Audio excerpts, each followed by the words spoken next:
Europe does not just want better AI, it wants its own AI infrastructure, its own chips, its own data centers, its own compute, its own strategic room to move. And one of the boldest bets in that race is now being made by Mistral. For years, the global AI race looked like a contest dominated by American and Chinese giants. The biggest models, the biggest clouds, the biggest chip pipelines, the biggest capital flows. Europe often looked like the place with talent, regulation, and research, but not enough hard infrastructure to define the frontier. That may be changing, because the next AI race is no longer only about software. It is about compute, about data centers, about chips, about electricity, about who can build enough physical capacity to remain independent. And that is why Mistral matters. At first glance, Mistral looks like another AI company, a model builder, a European challenger, a promising software firm in a market dominated by larger players. But that description is now too small, because Mistral is no longer only trying to build models. It is trying to build infrastructure, and that changes the story. The modern AI economy is built on a hard truth. You cannot compete seriously in advanced artificial intelligence if you remain dependent on infrastructure you do not control. You may build applications, you may fine-tune models, you may ship products, but if the compute, the chips, the cloud environments, and the scaling systems sit elsewhere, your position remains fragile. That is the strategic problem Mistral is trying to solve, not alone for all of Europe, but visibly, publicly, and at a meaningful scale. The company's move matters because it represents more than one financing event. It represents a shift in European ambition. The shift from participating in AI to hosting it, from using infrastructure to building it, from talking about sovereignty to financing it. That distinction is critical, because sovereign AI is often discussed in vague language. It can sound like a slogan, a political phrase, a regulatory idea, a branding layer. But sovereignty becomes real only when it reaches infrastructure. When there are chips, when there are data centers, when there is power, when there is enough physical compute to run important systems under local control. Without that, sovereignty remains aspiration. With that, it becomes strategy. This is what makes the Mistral bet so important. It is a software company moving toward physical scale, a model company entering the world of capital-intensive infrastructure. And once an AI firm crosses that line, it is no longer just competing in product design. It is competing in industrial capability. That is a very different game. It is slower, more expensive, more political, more strategic, and much harder to fake. Because real infrastructure leaves visible traces.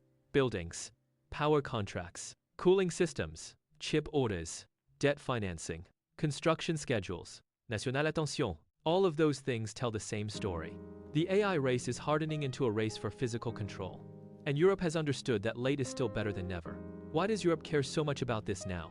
Because dependence is becoming impossible to ignore. Modern AI depends on advanced chips, hyperscale compute, cloud systems, and dense data center environments. Much of that stack is heavily influenced by US companies and supply chains, while China is trying to build its own self-reinforcing ecosystem under pressure. That leaves Europe with a choice: remain a user of other people's intelligence infrastructure, or stop building its own. That does not mean Europe can replicate every layer immediately. It cannot. Not at full scale, not all at once, but it can begin assembling the pieces that matter most. Local compute, local hosting, regional cloud relationships, industrial partnerships, infrastructure finance, strategic procurement, and AI companies willing to act like infrastructure companies. That is where Mistral becomes symbolic. Because the company is not merely saying Europe should have AI autonomy, it is participating in the attempt to create it. And in today's market, that requires more than talent. It requires money, a lot of money. The AI boom is expensive. Training is expensive. Inference is expensive. Chips are expensive. Data centers are expensive. And sovereign infrastructure is even more expensive because it is not only a technical build, it is a strategic build. It must be trusted, located correctly, powered reliably, scaled carefully, protected politically, and justified economically. That means every major step matters. Every debt package, every chip order, every facility announcement, every cross-border compute target, because those are the signs that AI sovereignty is leaving the idea stage and entering the concrete stage. This is also why the Mistral story fits into a much larger pattern. The AI world is fragmenting. Not completely, not overnight, but enough to change how power works. Different regions are beginning to imagine different AI futures. The United States still has unmatched scale in cloud, capital, and frontier model ecosystems. China is building around domestic substitution, platform control, and strategic resilience. Europe is increasingly focusing on autonomy, trusted infrastructure, and reducing dependence on external stacks. These are not identical goals, and that matters, because once different blocs pursue AI under different priorities, the result is not one seamless global system. It is multiple AI zones, overlapping in some areas, competing in others. The old internet dream imagined software floating above borders. The AI era is proving the opposite. The more important AI becomes, the more it falls back into the logic of territory, industry, and power. Who hosts the compute? Who supplies the chips? Who owns the cloud? Who can power the data centers? Who sets the rules? Who can keep operating under pressure? These are the questions that define real sovereignty. And once those questions dominate, AI becomes less like an app economy and more like an infrastructure order. That is the order Mistral is stepping into. It is also why the company's risk is so high. This kind of bet can work, but it can also fail, because infrastructure is unforgiving. It punishes weak execution. It punishes overreach. It punishes bad timing. It punishes dependence hidden behind rhetoric.